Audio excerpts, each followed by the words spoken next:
Hello guys, মই কাইৰৱ মই এতিয়া এটা কবিতা আবৃত্তি কৰিম। কবিতাটিৰ নাম গছ ভাল পোৱা ককাৰ খং।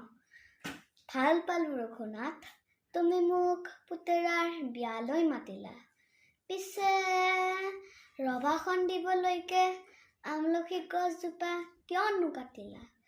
আলহী অতিথি যাব, ৰভা নাইকিয়া হ'ব।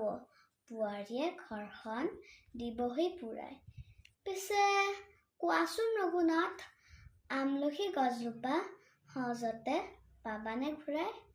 দৰাটিক মাতাচোন, এজলকা আশীৰ্বাদ দিওঁ আৰু যাওঁ। গছজোপা কটা বাবে লুচি ভাজি ৰসগোল্লা একোকে নাখাওঁ।